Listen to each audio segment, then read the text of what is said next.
Bom dia, meus queridos alunos e alunas, tudo bem com vocês? Aqui é o professor Márcio Baima e vamos dar início a mais uma aula de História, hoje com o tema Rebeliões na América Portuguesa, tá? Antes de a gente começar no tema propriamente dito, só reforçar o seguinte, estou colocando aqui pra gente no grupo de WhatsApp a videoaula mais um texto. Então você assiste a videoaula, certo? E depois reforça com o texto, tá bom? Então as duas coisas a serem feitas melhora a nossa forma de aprender, melhora a nossa forma de entender o conteúdo, tá bom? Então vamos lá. Quando nós trabalhamos a ideia de rebelião, o que se apresenta para a gente na mente, tá? É um contexto ou uma situação onde as pessoas estão se revoltando, estão disputando poder, estão brigando entre si, né? Estão entrando em conflito, tá? Então uma rebelião, enquanto um movimento, pode acontecer por diversas razões, mas é certo que uma rebelião é uma insurgência, é você se colocar contra algo, tá? E aqui, né? Nós estamos falando de rebeliões na América Portuguesa, ou seja, no Brasil, tá? Aquela parte que corresponde ao Império Português, só que na América. Que parte é essa? O Brasil. Então, a América Portuguesa é o Brasil. A parte que pertencia a Portugal. Então, só para a gente lembrar um pouco, Brasil, colônia, Portugal, metrópole. Nesse sentido, Brasil pertence a Portugal. Então, é uma área a ser explorada por Portugal. Tá?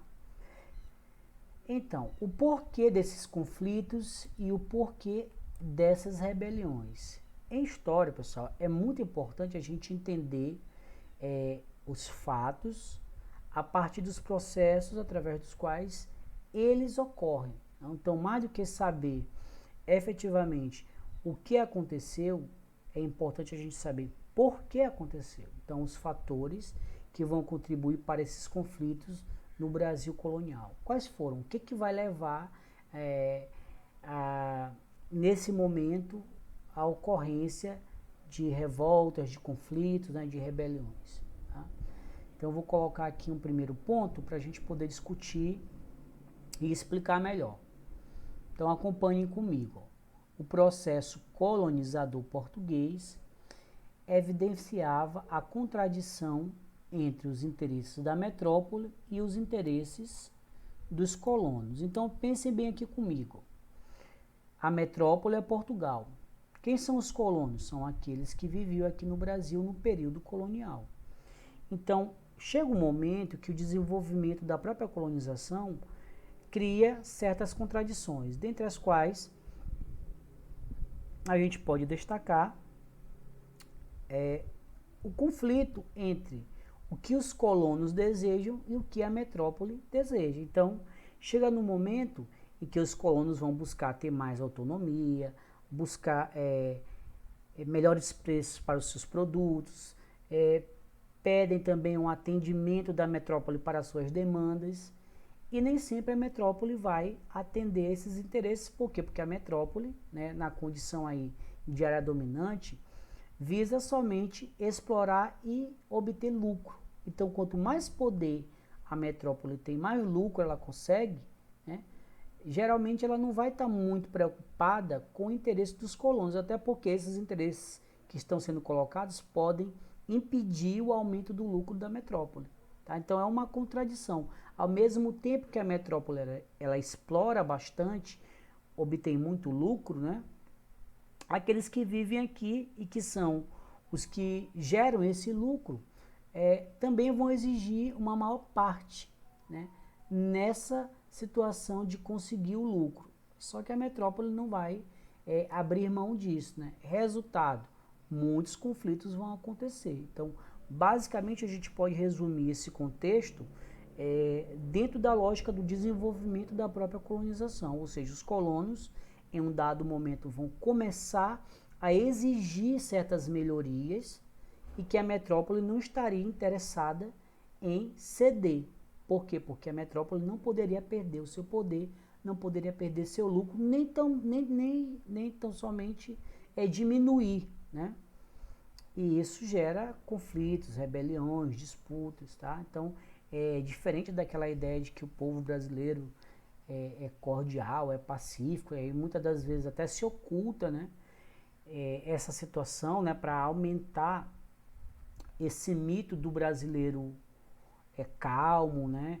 Subserviente, né? E bonzinho, né? A gente vai observar que durante a colônia muitos foram aqueles que lutaram pelos seus interesses, ainda que não fosse interesse de se libertar de Portugal, ou, por exemplo, também lutar por uma melhoria da sociedade como um todo, mas ali você já começa a perceber um certo interesse em romper com os entraves que a metrópole estava, né, naquele período impondo aos colonos. Tá? Então isso já dá um início aí de uma percepção diferente, ou seja, os colonos brasileiros não estavam ali calminhos, pacificados, eles lutavam, eles brigavam, eles iam para o conflito, né, para defender os seus interesses, certo? E aí eu pego aqui uma citação desse livro aqui, ó, tá? Um livro muito bom, né, muito consistente, Sociedade Brasileira, uma História, através dos movimentos sociais, tá? É um livro que eu gosto muito, né, e ele nos ajuda a compreender, e eu vou estar usando algumas citações desse livro para a gente reforçar a nossa aprendizagem. Então vamos lá. O rigorismo das práticas mercantilistas, a voracidade da política fiscal, a prepotência das autoridades coloniais, a corrupção e o emperramento da máquina burocrática foram constantes e se tornaram mais intensos após o fim da União Ibérica. Então, onde essa citação nos ajuda a entender o que nós estamos trabalhando aqui? Primeiramente, né, esse rigor das práticas mercantilistas quer dizer exatamente o seguinte: nesse período, o mercantilismo enquanto prática econômica do Estado absolutista, do Estado moderno europeu, ele visa tão somente o que? Aumentar o controle sobre as colônias e garantir mais lucros para a metrópole. E isso de forma rigorosa, justamente para poder aumentar cada vez mais a quantidade de lucro, né? Buscar mais ouro, produtos, cobrar mais taxas, né?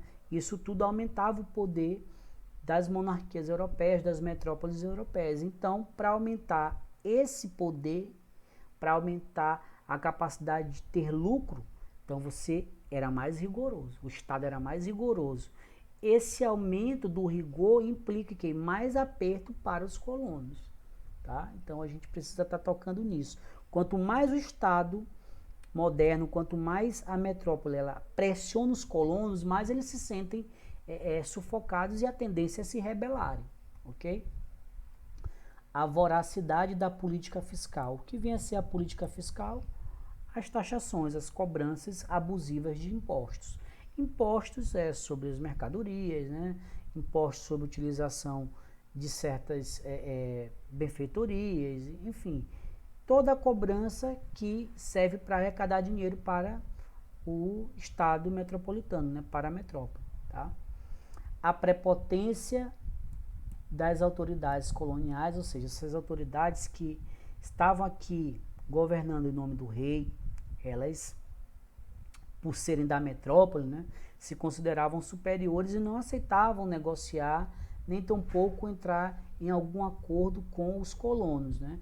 Eles vinham para cá para executar as leis da metrópole. Então isso causava mais e mais disputas, né, entre os agentes da metrópole e os colonos.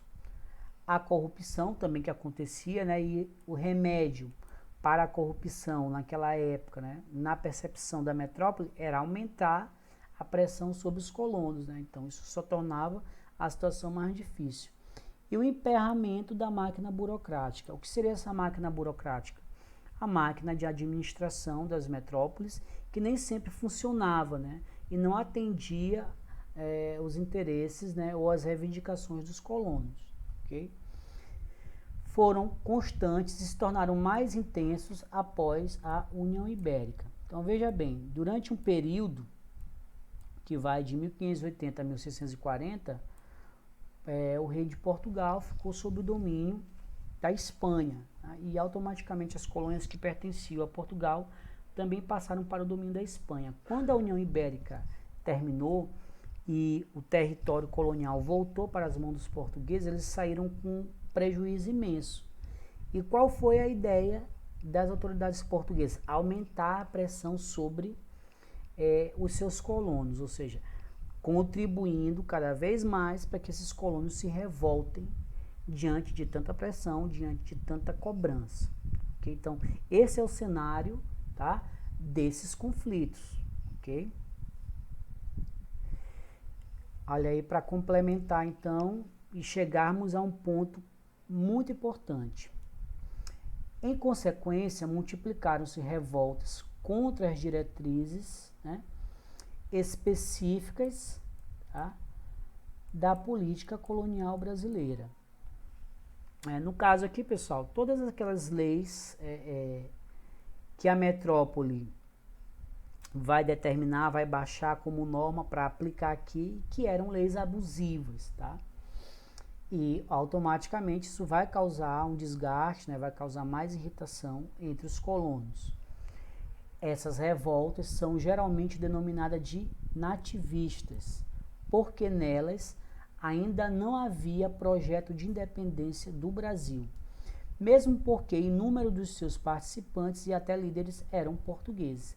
Então, vejam só um dado interessante aqui. São revoltas que acontecem? Sim. É uma primeira contestação à metrópole? Sim. Mas não é uma contestação no sentido de propor uma independência. Aí você pergunta, professor, de que independência o senhor fala, né? Como a gente vai ver mais lá na frente, movimentos com uma ideologia, com uma base diferenciada, né, com uma consciência diferenciada também, vão começar não só a questionar a metrópole, mas exigir o desligamento, né, da colônia em relação à sua metrópole, ou seja, buscar a sua autonomia, a sua independência. Essas primeiras revoltas que nós vamos ver aqui, elas não questionam isso, tá? Elas estão interessadas em resolver problemas pontuais, mas ainda assim mostra que o povo brasileiro não era um povo pacato, né? Um povo que ficava alheio às determinações e ao autoritarismo da metrópole. Ele reagia, né? Ainda que essa reação tivesse seus limites, ok? Até porque, como já foi dito aqui, né? Muitos desses líderes eram portugueses, ou seja, pessoas que vieram da metrópole para viver aqui também, né? Então, eles tinham seus interesses, que muitas das vezes eram interesses comerciais, interesses econômicos, né? Mas não é, por exemplo, pensar no fim da escravidão, não é pensar na independência, tá? Mas, como eu disse, já é um grande avanço nesse sentido do questionamento, ok? Algumas dessas revoltas nativistas, e aqui esse mapa serve para ilustrar, né, o território, né, mas ainda não está completo, né, como o nosso mapa é hoje, tá? Porque algumas regiões depois foram conquistadas, né? E era essa parte todinha aqui, ó, que a gente vai observar que pertencia a Portugal, né? Então, o que mais tarde nós vamos chamar de Brasil, né? E aqui a gente observa algumas das revoltas coloniais ou revoltas nativistas, né? Nós vamos ter aqui no nosso estado, no Maranhão, certo? A revolta de Beckman, tá? Nós vamos ter também a Guerra dos Emboabas, certo? A revolta de Filipe dos Santos e a Guerra dos Mascates, tá? Então, todo esse conjunto de conflitos, eles mostram muito do que a gente acabou de falar, né? Em regiões diversas, mas que eram áreas que tinham comércio, né? Áreas que geravam lucro para a metrópole, que já tinha aqui pessoas produzindo, trabalhando, e que em um dado momento essas pessoas começaram a exigir um pouco mais, tá? No que diz respeito a melhorar a sua relação comercial com a metrópole, e isso, de certa forma, gerou os conflitos que a gente está sinalizando, ok? E aí, para o quadro, e aí esse quadro você tem, né, aí no texto, tá? que a gente vai ver agora, né, que é esse quadro geral, a gente vai pontuar aqui, ó, as principais revoltas e de forma sintética, quando, onde, quem, por quê, como e as consequências. Então, por exemplo, Guerra dos Emboabas, quando começou? 1708. Onde? Em Minas Gerais. Quem? Paulistas contra colonos baianos e portugueses, pejorativamente chamados de emboabas, né? Aqueles que iam para a região onde o ouro foi encontrado, né? E que aqueles grupos que viviam lá não aceitavam que eles explorassem, né, esse ouro, tá? Por quê? Disputa entre paulistas, primeiros a encontrarem o ouro na região, e os forasteiros, pelo monopólio das regiões mineradoras recém-descobertas. Então, os paulistas encontraram ouro, muitos colonos e outras pessoas que também da metrópole souberam da notícia, correram para lá, e aí houve essa disputa, né, essa rivalidade. Como? A rivalidade levou a um conflito armado no qual os emboabas venceram por estarem em maior número e possuírem mais armamentos se estarem apoiados por Portugal. Então, nesse momento, você vê que para a metrópole era melhor apoiar os que vieram de fora, né? Justamente para não dar força para os que estavam aqui. Tá? Deixa eu voltar aqui. Quais foram as consequências? Criação da capitania de São Paulo, Minas Gerais, ida dos paulistas à região de Mato Grosso, né? Porque eles perderam ali esse conflito, saíram e foram para Mato Grosso e Goiás e acabaram não só expandindo o território, como também encontrando novas minas naquela região. Aí temos a outra rebelião, Guerra dos Mascates. Quando? 1709. Onde? Pernambuco. Quem? Comerciantes de Recife, denominados pejorativamente de mascates, contra os fazendeiros de Olinda. Aqui você já vai ver uma disputa entre uma nova classe dominante, né, de comerciantes, né, contra as antigas elites locais, né, que no caso eram os fazendeiros. Por quê? A ascensão comercial do Recife transformou a região num centro econômico de Pernambuco. Os comerciantes do local queriam autonomia política que estava nas mãos de quem? Dos fazendeiros de Olinda, decadentes com a crise do açúcar. Por determinação real, conseguiram, causando a revolta dos olindeses, né, que não aceitaram que essa autonomia, tá, da região, certo? Assim, a autonomia de Recife, certo? E aí o conflito aconteceu. Os holandeses invadiram Recife e os conflitos duraram até 1710, quando o novo governador foi enviado a Pernambuco, prendendo os revoltosos. Quais foram as consequências? Nomeação de Recife como sede administrativa de Pernambuco. Tá? Aqui no nosso estado, revolta de Beckman. Quando? 1684. Onde? No Maranhão. Quem? População maranhense contra os jesuítas e os governantes. Então, é muito importante a gente entender, principalmente do nosso estado, né? Então, aí a população que já vivia aqui, né, ficou bastante revoltada, né, com certas proibições que foram feitas especificamente em relação à utilização da mão de obra indígena, né? Então, isso tudo vai gerar um conflito muito forte aqui no nosso estado. Por quê?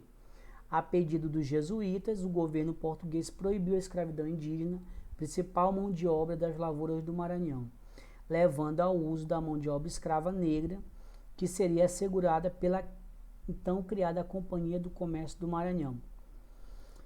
Essa companhia usufruía do monopólio comercial, inflacionou os produtos de abastecimento e não cumpriu com o estabelecimento de escravos, causando descontentamento geral da população, né? Então, e aí, veja, além de proibir, né, a utilização da mão de obra indígena, né, a companhia que ficou encarregada de mandar, de trazer para cá os escravos africanos, não trouxeram, inflacionavam os preços e a população, né, os líderes desse movimento se revoltaram, tá?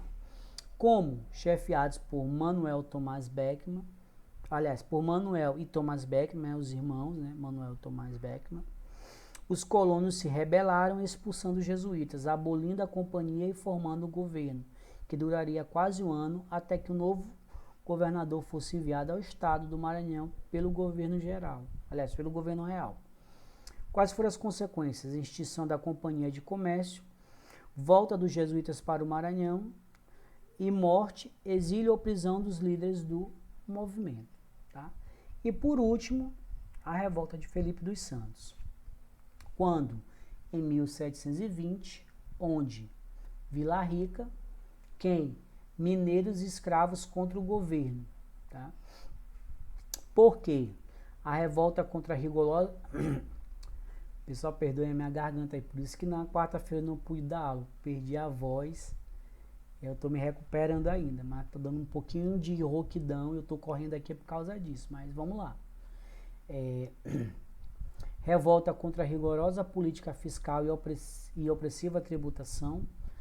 A causa imediata foi a criação das casas de fundição, onde 20% do ouro era extraído e confiscado como imposto de Portugal. Né? Então, uma tentativa de aumentar o controle sobre a região das minas gerou a chamada Revolta de Filipe dos Santos.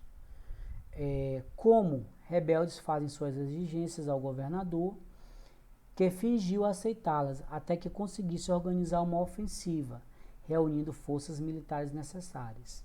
Consequências: aprisionamento ou exílio dos rebeldes, enforcamento de Felipe dos Santos, aplicação das casas de fundição e separação das capitanias de São Paulo e Minas Gerais, aumentando a autoridade real sobre ambas. Né? Esse cenário aqui que eu acabei de traçar para vocês, né, esse quadro geral, é para que a gente possa entender que essas rebeliões aconteceram, elas são fruto desse conjunto de contestações que existiram aqui na colônia, tá? E mostra que os colonos não estavam alheios, né, ao que acontecia e muitas das vezes se revoltavam. Agora, tem um fato interessante que eu também gostaria de destacar aqui, é que a metrópole, né, ela está sempre levando a melhor, ou seja, a repressão, a violência com que esses líderes são atacados mostra bastante, né, como a metrópole tratava os seus colonos, né, sempre na base mesmo da força e da repressão. Não tinha negociação, porque se tratava, né, como eu disse para vocês, de uma região que precisava ser, na concepção da época, né, explorada. Então não importava se os colonos reivindicavam ou não, mas se a metrópole observava que seu interesse era contrariado, a metrópole ela agia com muita violência, com muita força. Tá? Então isso é um pouco de uma sociedade que foi construída na base da repressão, como a gente vê ainda hoje. Né? Quando você observa movimentos sociais, não tem um interesse, já trazendo aqui para a nossa realidade, muitas das vezes de você tentar negociar, fazer com que as reivindicações sejam atendidas. Muitas das vezes a sociedade, quando coloca uma questão que é relevante, né, a resposta é a violência, né, é a prisão, é o tratamento como um caso de polícia, quando na verdade a gente poderia estar tentando resolver a situação daqueles que reivindicam, ok? Então, pessoal, eu quero que vocês releiam aí o nosso texto, reforcem, né, o bom da videoaula que você pode ir, voltar, ver quantas vezes quiser.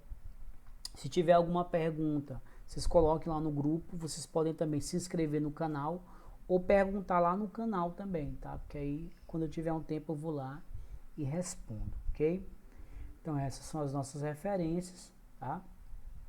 Que é o livro do